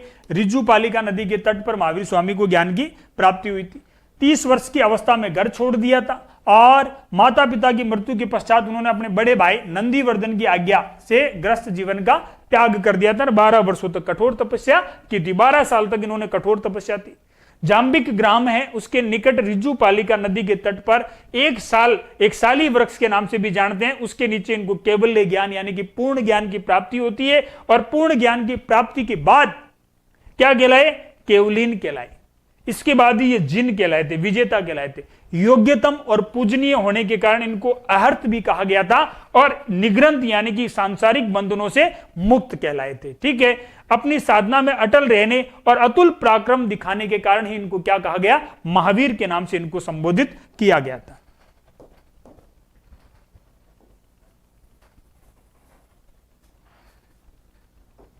ये जो फैक्ट है ना, इसको इंपॉर्टेंट कीजिएगा। निग्रंथ क्यों कहलाए थे? क्योंकि सांसारिक बंधनों से क्या हो गए थे? ये मुक्त हो गए थे। केवल ज्ञान प्राप्त करने के बाद ये केवलीन कहलाए थे। ठीक है, और अहर्त क्यों कहलाए? योग्यतम और पूजनीय होने के कारण इनको अहर्त कहते हैं। जिन का अर्थ होता है इंद्रियों पर इन्होंने विजय प्राप्त की थी और इस वजह से ये जिन या विजेता कहलाए थे। और अतुल पराक्रम दिखाने के कारण साधना में अटल थे। और क्योंकि जब ये कठोर तपस्या करते तो उस समय विभिन्न प्रकार की चीजें होती है, इनकी तपस्या को भंग करने का प्रयास होता है, लेकिन ये अपनी साधना में लीन रहते, अटल रहते और अतुल्य पराक्रम दिखाने के कारण ये क्या कहलाए? महावीर कहलाए थे। और बचपन का नाम क्या था? वर्धमान। ये भी आपको ध्यान रखना है। बचपन का नाम क्या था? वर्धमान। बचपन का नाम क्या था? तो वर्धमान इनके बचपन का नाम था। ठीक है, ये सारी चीजें मोस्ट इंपोर्टेंट है महावीर स्वामी से संबंधित। निम्नलिखित में से कौन से सिद्धांत जैन धर्म से संबंधित है? अनेकांतवाद, सर्वास्तिवाद, शून्यवाद और शादवाद। कौन से सिद्धांत है जो किससे संबंधित है? जैन धर्म से संबंधित है। तो ध्यान रखिएगा, सर्वास्तिवाद और शून्यवाद का संबंध है वो जैन धर्म से नहीं है। जैन धर्म से संबंधित कौन से है? अनेकांतवाद है और शादवाद है। यानी कि 1 और 4 है वो किससे संबंधित है? जैन धर्म से संबंधित है। पूछा गया था अपने से जैन धर्म से संबंधित, और जैन धर्म से संबंधित कौन से सिद्धांत है? अनेकांतवाद और शादवाद। जैन दर्शन में मोक्ष प्राप्त व्यक्ति, जीवन मुक्त को क्या कहते हैं? तो जीवन मुक्त व्यक्ति है उसको क्या कहा जाता है? अहर्त कहते हैं या केवल्ली कहते हैं। तो ध्यान रखिएगा, जैन धर्म में जो मोक्ष प्राप्त व्यक्ति होता है अहर्त के नाम से जाना जाता है। जीवन मुक्त व्यक्ति है उसको अहर्त के नाम से जानते हैं।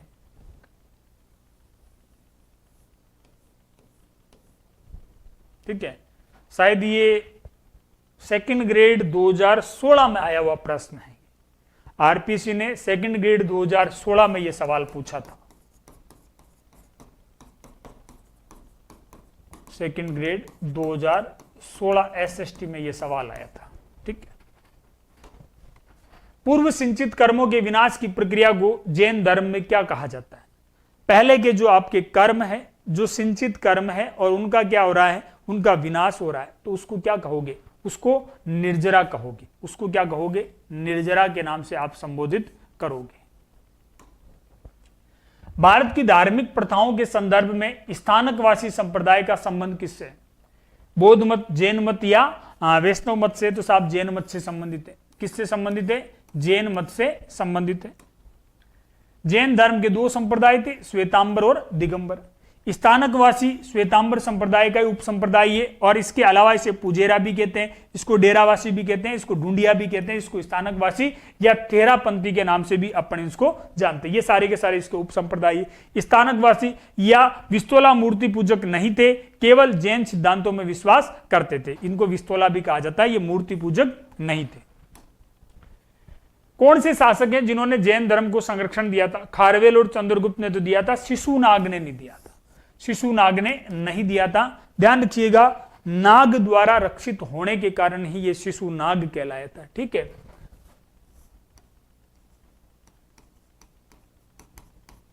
बचपन में नाग द्वारा रक्षित होने के कारण क्या कहलाया? शिशुनाग कहलाया, शिशुनाग कहलाया। महाभारत में जो कर्ण के साथ हुआ था, दादू दयाल के साथ जो घटनाएं घटित होती है, वही घटनाएं वो शिशुनाग के साथ में हो रही है। ठीक है, तो इसी वजह से कहा जाता है कि इसको नदी में बहा दिया था, और वहां उस टोकरी में जिसमें इसको बहा गया था, उस टोकरी की अन्य जीवों से सुरक्षा है वो एक नाग ने की थी। इस वजह से नाग द्वारा रक्षित होने के कारण ये शिशुनाग कहलाया था। खारवेल और चंद्रगुप्त मौर्य है जिन्होंने जैन धर्म को संरक्षण दिया था। 2 और 3 क्या रहेगा? सही रहेगा। प्राचीन भारत में जैन धर्म के समर्थक राजाओं में वत्स राज उदयन आता है, बिंबिसार आता है, अजातशत्रु आता है, चंद्रगुप्त मौर्य, बिंदुसार, खारवेल और अमोघ वर्ष आदि शामिल है। कलिंग नरेश खारवेल का हाथी गुफा अभिलेख है वो जैन धर्म में मूर्ति पूजा का प्राचीनतम अभिलेखीय साक्ष्य माना जाता है। ठीक है, निम्नलिखित में से कौन जैन भिक्षुणी बनने वाली पहली महिला थी? चंदना, खेमा, सुजाता या त्रिशला? चंदना, खेमा, सुजाता या त्रिशला? तो ध्यान रखिएगा, पहली भिक्षुणी जिसे महावीर स्वामी ने सबसे पहले जिनको प्रवचन दिया था वो तो उनके दामाद थे जिनका नाम मिलता है जमाली, और जो पहली भिक्षुणी थी वो थी आपके चंदना। कौन थी? चंदना। ये पहली भिक्षुणी थी, ये आपको ध्यान रखना है, चंदना थी। चंपा के शासक दधिवाहिन की पुत्री थी। चंपा है वो अंग महाजनपद की राजधानी थी, अंग महाजनपद की राजधानी थी। महाभारत का जो कर्ण है वो यहीं से संबंधित था, और जिसने महाभारत में कर्ण का रोल किया था शायद उनका भी 1-2 दिन पहले देहांत भी हो गया था। चंदना है वो दधिवाहिन की पुत्री थी, पहली महिला भिक्षुणी थी, और भिक्षुणी संघ की प्रधान भी इसी को बनाया गया था। सूची 1 को सूची 2 से सुमेलित करना था। एक तरफ जैन तीर्थंकर है, दूसरी तरफ इनके प्रतीक चिन्ह दे रखे हैं, अपने को इनको क्या करना है? सुमेलित करना है। आदिनाथ का सांड था, मल्लिनाथ जी का गड़ा था, क्या महावीर का शेर था, पार्श्वनाथ जी का सर्प था, सारे सुमेलित है। 1, 2, 3, 4 सुमेलित है, सारे के सारे सुमेलित है। 1, 2, 3, 4, शायद ये रिपीट हो गया सवाल, कोई बात नहीं। आदिनाथ का सांड या वर्षभ इनका प्रतीक है, मल्लिनाथ जी का गट या जल कलश था, महावीर का शेर या सिंह है, और पार्श्वनाथ का सर्प या सर्प फण इनका प्रतीक है। जैन मत में संथारा से क्या तात्पर्य है? तो संथारा का अर्थ क्या होता है? उपवास द्वारा प्राण त्यागने की एक अनुष्ठान है, और उसी को क्या कहते हैं? अपन संथारा के नाम से जानते हैं, इसी को सलेखना के नाम से जाना जाता है। उपवास द्वारा शरीर त्यागना श्वेतांबरों में संथारा कहलाता है। श्वेतांबरों में क्या कहलाता है? श्वेतांबरों में इसको संथारा कहते हैं, और दिगंबरों में इसको सल्लेखना कहते हैं। दिगंबरों में इनको क्या कहा जाता है? सल्लेखना कहा जाता है। यहां से भी सवाल आ सकता है, देखो हालांकि अपने सबको पता है, लेकिन पेपर बनाने वाला है ना, बड़े होशियार होते हैं, अपने सब्जेक्ट के बहुत बड़े एक्सपर्ट होते हैं, विषय विशेषज्ञ होते हैं। उनको पता है कि स्टूडेंट कहां मात खाएगा। वो सवाल ये पूछ सकते हैं आपसे, सवाल ये पूछ सकते हैं कि जैन धर्म के श्वेतांबर संप्रदाय में उपवास द्वारा शरीर त्यागना क्या कहलाता है? उपवास द्वारा शरीर त्यागना क्या कहलाता है? तो दिमाग खराब हो जाएगा कि यार संथारा कहते हैं या सलेखना कहते हैं, क्योंकि पूछा क्या है? श्वेतांबरों में। अगर श्वेतांबरों में पूछे तो श्वेतांबरों में उसको क्या कहते हैं? संथारा कहते हैं, और दिगंबरों में पूछे तो दिगंबरों में क्या कहते हैं? सलेखना कहते हैं। ये आपको अच्छी तरीके से ध्यान रखना। जैन भिक्षु भिक्षुणियां हैं वो सलेखना द्वारा शरीर त्यागते हैं। सलेखना को निष्प्रति कार्मणे वैकुंठ के नाम से भी जाना जाता है, ये भी एक इंपॉर्टेंट फैक्ट है। सलेखना द्वारा शरीर त्याग करने वाले शासक चंद्रगुप्त मौर्य, इंद्र चतुर्थ जो राष्ट्रकूट राजवंश का था, इनके अलावा महावीर के गणधरों में भद्रबाहु, स्थूलभद्र आदि आते हैं। जैन विद्वान हेमचंद्र ने भी इसी क्रिया के द्वारा मृत्यु का वर्ण किया था। जिस जैन ग्रंथ में तीर्थंकरों के जीवन चरित्र है उसका नाम क्या है? तो साहब कल्प सूत्र है। कल्प सूत्र में जैन धर्म के जो तीर्थंकर है उन तीर्थंकरों का जीवन चरित्र अपने को मिलता है। कल्प सूत्र है वो 3 भागों के अंदर है, ये भी आपको ध्यान रखना है। और भद्रबाहु के द्वारा लिखा गया है, ये भी आपको ध्यान रखना है। जैन धर्म की प्रारंभिक हिस्ट्री है वो अपने को यहां मिलती है। इसमें कल्पसूत्र भद्रबाहु के द्वारा लिखित है, भद्रबाहु ने लिखा है, ये भी आपको ध्यान रखना है। और ये 3 भाग है इसके, ये भी आपको ध्यान रखना। जैन धर्म का सबसे महत्वपूर्ण ग्रंथ है, लिखा किस भाषा में गया ये भी आपको ध्यान रखना है, संस्कृत भाषा में। मोस्ट इंपोर्टेंट करना है इसको, संस्कृत भाषा में भद्रबाहु के द्वारा लिखा गया है। कल्पसूत्र में प्रारंभिक जैन धर्म का इतिहास मिलता है, 3 भागों में संकलित है, ठीक है, जिसमें पहले भाग में महावीर स्वामी से पूर्व के 23 तीर्थंकरों का जीवन वर्णन है, दूसरे भाग में जैन धर्म के नियम और सिद्धांत है, और तीसरे भाग में जैन गाथाओं का वर्णन है वो अपने को मिलता है। इससे ज्यादा और डिटेल क्या चाहिए भैया, एमसीक्यू बेच में थोड़ी से ज्यादा चीजें मिल रही है आपको। कल्पसूत्र तीर्थंकरों के जीवन गाथाएं मिलेगी इसमें। लेखक कौन है, भद्रबाहु, या यूं कह सकते हैं कि इन्होंने इसका संकलन किया है संस्कृत भाषा। 3 भागों में लिखा हुआ है, कितने भागों में, 3। पहले भाग में महावीर से पहले के जो 23 तीर्थंकर हुए थे उनके बारे में जानकारी मिलेगी, दूसरे भाग में जैन धर्म के नियम और सिद्धांत मिलेंगे, और तीसरे भाग में जैन गाथाओं का वर्णन है वो अपने को मिलेगा। महावीर के देहांत के बाद निम्नलिखित में से कौन जैन धर्म के आध्यात्मिक नेता बने थे? गौतम, इंद्रभूति, गोसाल, सुधर्मन या जम्बू स्वामी? सुधर्मन बने थे। इंपोर्टेंट कीजिएगा इसको, मोस्ट इंपोर्टेंट करना इस प्रश्न को। कौन बने थे? सुधर्मन है वो बने थे, ठीक है।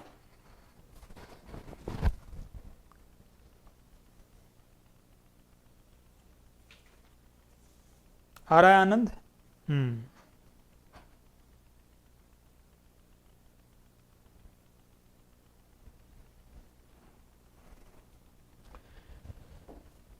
महावीर स्वामी की मृत्यु के बाद केवल सुधर्मन नामक गणधर जीवित रहे, जो महावीर स्वामी की मृत्यु के बाद जैन धर्म के प्रथम अध्यक्ष बने।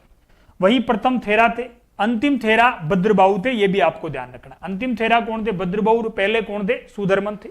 महावीर स्वामी ने एक संघ बनाया जिसमें उन्होंने 11 प्रमुख अनुयायी थे, और ये 11 प्रमुख अनुयायी है वो गणधर या गंधर्व कहलाए थे। ये गणधर ब्राह्मण थे जिनको पावा में दीक्षा प्रदान की गई थी, और पावा में ही चतुर्विध संघ की स्थापना की थी।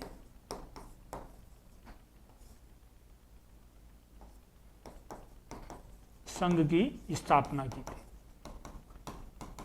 जैसे महात्मा बुद्ध ने सारनाथ में की थी, उसी प्रकार महात्मा बुद्ध ने बौद्ध संघ की स्थापना सारनाथ में की थी, और महावीर स्वामी ने जैन संघ की स्थापना है वो कहां पर की थी?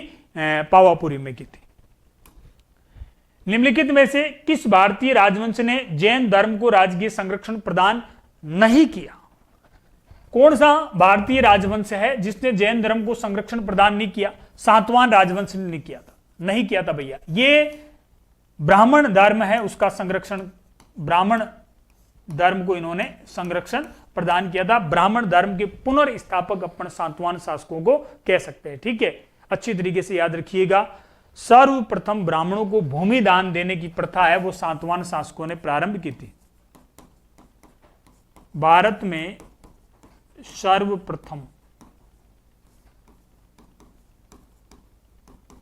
ब्राह्मणों को भूमि दान देने की प्रथा सातवाहन शासकों ने प्रारंभ की थी, और इस प्रकार जो भूमि दान में दी गई थी उसको ब्रह्मदेही कहा गया था। क्या कहा गया था उसको? ब्रह्मदेही भूमि के नाम से भी अपन इसको जानते हैं, ठीक है। बाकी गुजरात के चालुक्यों ने दिया था, संगंग राजवंश ने दिया था, और राष्ट्रकूट राजवंश के शासक है जिन्होंने संरक्षण प्रदान किया था। गुजरात के चालुक्य शासक, इन्होंने भी जैन धर्म को संरक्षण दिया था, और इनके अतिरिक्त दक्षिण भारत के गंग, कदम्ब और राष्ट्रकूट राजवंश के राजाओं ने भी जैन धर्म है इसको संरक्षण प्रदान किया था, ठीक है। ये टाइपिंग एरर है, थोड़ा ध्यान रखिएगा, संख्या जो आ रही है ना। जैन धर्म में समर का अभिप्राय क्या है? ये कौन सी अवस्था है? समर का अर्थ क्या होता है?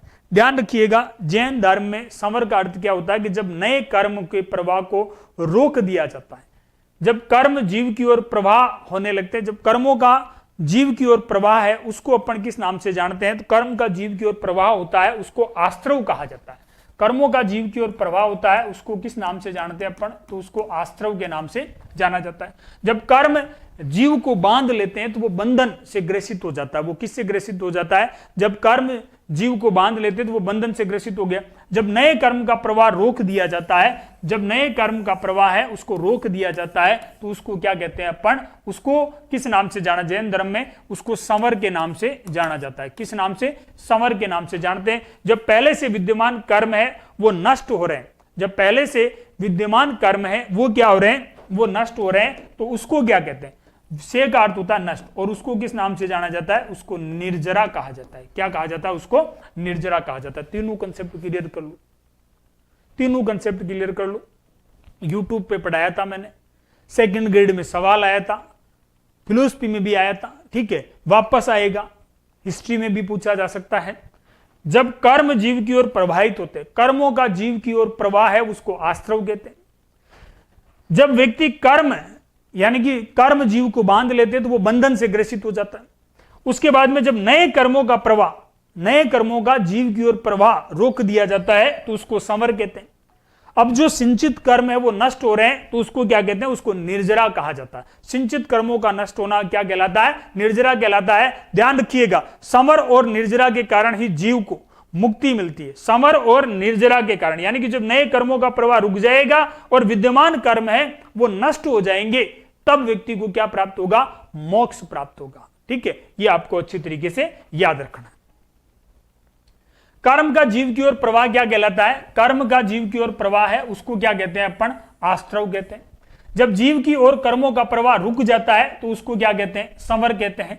सिंचित कर्म नष्ट होते हैं तो उसको निर्जरा कहते हैं, तथा आस्त्रव के कारण जीव बंधन में पड़ता है। संवर और निर्जरा के कारण जीव को मुक्ति मिलती है और इसी को क्या कहते हैं? मोक्ष कहते हैं। इसको क्या कहते हैं? मोक्ष कहते हैं। इस तथ्य को मोस्ट इंपोर्टेंट कर लेना, ठीक है। महावीर स्वामी को जिन इसलिए कहा जाता है कि वे राजकुमार थे, क्षत्रिय थे, तपस्वी थे? नहीं, उन्होंने अज्ञात को जीत करके केवल ज्ञान प्राप्त किया था और इसी वजह से वो क्या कहलाते? जिन कहलाए थे। जिन का अर्थ क्या होता है? जिन का अर्थ होता है विजेता। जिन का अर्थ क्या होता है? विजेता। क्यों विजेता कहलाए? क्योंकि अज्ञात को जीत करके केवल ज्ञान इन्होंने प्राप्त किया था। महावीर स्वामी इंद्रियों को जीतने के कारण जिन और महावीर कहलाए। बंधनों से मुक्त होने के कारण वे निग्रंथ कहलाए और योग्यतम पूजनीय होने के कारण वो क्या कहलाए थे? अहर्त कहलाए थे। ठीक है, जैन धर्म में जीवन मुक्त जो व्यक्ति होता है उसको अहर्त कहा जाता है। क्या कहा जाता है? उसको अहर्त कहा जाता है। तो ये थे साथियों जैन धर्म से संबंधित महत्वपूर्ण एमसीक्यूज, उनकी बेहतरीन व्याख्या है वो मैंने आपके सामने रखी है साथियों। और इसके साथ साथ में जब बौद्ध धर्म पढ़ेंगे तो कुछ तथ्य और पेंडिंग है, वो मैं बौद्ध धर्म के साथ में आपको पढ़ा दूंगा। ठीक है, उसके बाद वापस आपके लिए सूचना, क्योंकि इस क्लास को मैं यूट्यूब पे भी रिलीज करूंगा, तो जितने भी आपके साथी हैं उन साथियों को आप जरूर सजेस्ट कीजिएगा। दोनों एमसीक्यू बैच कंटिन्यू चल रहे हैं आपके।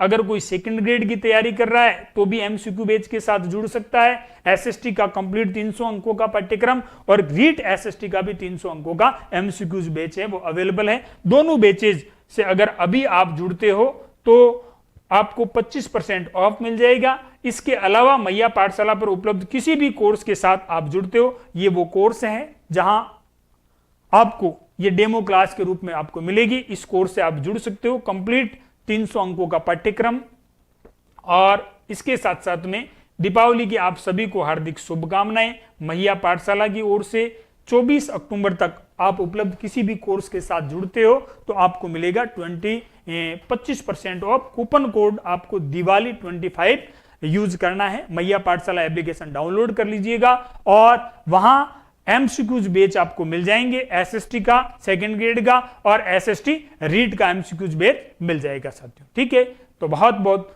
धन्यवाद आपको और दीपावली की आप सभी को हार्दिक शुभकामनाएं। Thank you.